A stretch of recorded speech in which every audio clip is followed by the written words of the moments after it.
बुलंदशहर जिले की स्याना विधानसभा सीट पर भी बीजेपी ने भगवा लहरा दिया है।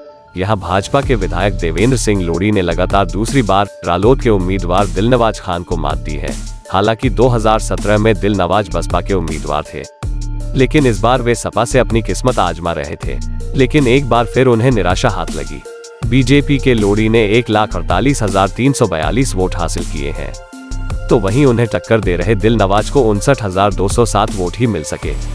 इस लिहाज से देवेंद्र सिंह ने करीब 90,000 वोटों के बड़े अंतर से ये चुनाव जीत लिया। अब बात करते हैं उस चेहरे की जिसे आपने सोशल मीडिया पर खूब देखा होगा। देश के प्रधानमंत्री नरेंद्र मोदी के लिए आग उगलता ये चेहरा है पूनम पंडित का, जो किसान आंदोलन में सामने आकर खूब सुर्खियां बटोर रही थी। उन्हें इतनी सुर्खियां मिलने लगी कि उन्होंने अपना आपा ही खो दिया। मैं ऊपर ही जाऊंगी भाई आज, क्योंकि आपने मुझे जबरदस्ती रोका, और जबरदस्ती से तो बुखार भी मैं किसी को ना दूं, मैं जाऊंगी जरूर ऊपर। लेकिन राकेश टिकैत जी और राजवीर जी जो हैं, उन्होंने बोला कि इसको ऊपर भेजो, इसको ऊपर भेजो। मैं किसानों के साथ थी, हूँ और रहूंगी, मुझे कोई रोक ही नहीं सकता। हटूंगी तो यहाँ से मर के हटूंगी। 4-5 वॉलंटियर्स ऐसे थे जिन्होंने मुझे सेक्सुअल हरेसमेंट बहुत ज़्यादा किया, बहुत ही ज़्यादा। समझ सकते हैं आप कितना किया पूरे उसमें। वो कहते हैं ना, कामयाबी लोगों को आसानी से बचती नहीं। ऐसा ही हुआ पूनम पंडित से।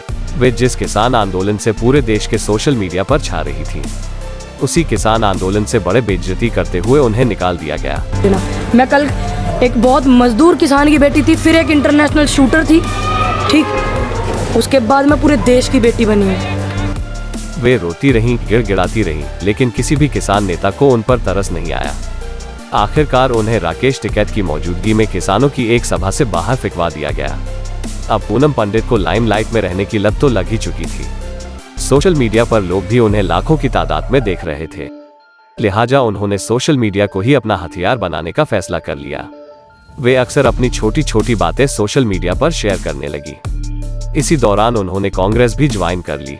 उन्हें लग रहा था कि जो लाखों लोग उन्हें सोशल मीडिया पर देखते हैं, उनमें से 10% भी उनके लिए वोट कर देंगे, तब भी वे जीत जाएंगी। लेकिन हुआ उल्टा। चुनाव में उनका हाल कुछ ऐसा हुआ कि उनके पसीने ही छूट गए होंगे। इस चुनाव में उन्होंने बुलंदशहर की स्यान विधानसभा सीट से अपनी किस्मत आजमाई, लेकिन हैरानी वाली बात यह है कि उन्हें एक पार्षद चुनाव जीतने के लायक वोट भी हासिल नहीं हुए। इस विधानसभा चुनाव में पूनम पंडित को महज 2,888 वोट ही मिले, यानी वो अपनी जमानत भी नहीं बचा सकी। हालांकि इस हार के बाद उन्होंने सोशल मीडिया पर ही लाइव आकर बताया कि वे इसके लिए रो नहीं रही हैं, लेकिन हमें लगता है अब उनके पास कोई रास्ता भी नहीं है। अब आप सोच रहे होंगे कि जो पूनम पंडित किसान आंदोलन की स्टार थी, वो इतनी बुरी तरह से कैसे हार सकती है। तो दोस्तों, इसके पीछे की वजह भी हम आपको समझा देते हैं। दरअसल जो इतना बड़ा किसान आंदोलन हुआ, उसमें मुख्य रूप से पंजाब और हरियाणा के किसान ही मुखर रूप से डटे हुए थे, और जो लोग कैमरे पर दिख रहे थे, वे महज अपना चेहरा चमकाने की कोशिश कर रहे थे। फिर वे भले ही पूनम पंडित हो या फिर राकेश टिकैत, क्योंकि खुद राकेश टिकैत अगर इतने जनाधार वाले नेता होते तो वे खुद भी कभी चुनाव जीते होते। फिर जैसे ही पंजाब के किसानों ने आंदोलन खत्म करने का ऐलान किया, पूरे आंदोलन की भी हवा निकल गई। खैर, राकेश टिकैत के बारे में बात फिर कभी करेंगे। यहाँ हम बात कर रहे हैं पूनम पंडित की।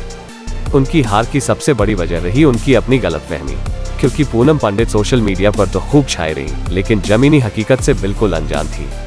वे भूल गईं कि जिस योगी की पार्टी को वे हराने की बात करती हैं, उनकी पार्टी की विचारधारा से लोग बेहद करीब से जुड़े हुए हैं। पूनम पंडित ये भी भूल गई कि वो किसान आंदोलन में एक आइटम गर्ल की तरह थी, जिसका उपयोग लोगों का उत्साह बढ़ाने के लिए तो किया जा सकता है, लेकिन असल में वे इस आंदोलन का भी हिस्सा नहीं थी।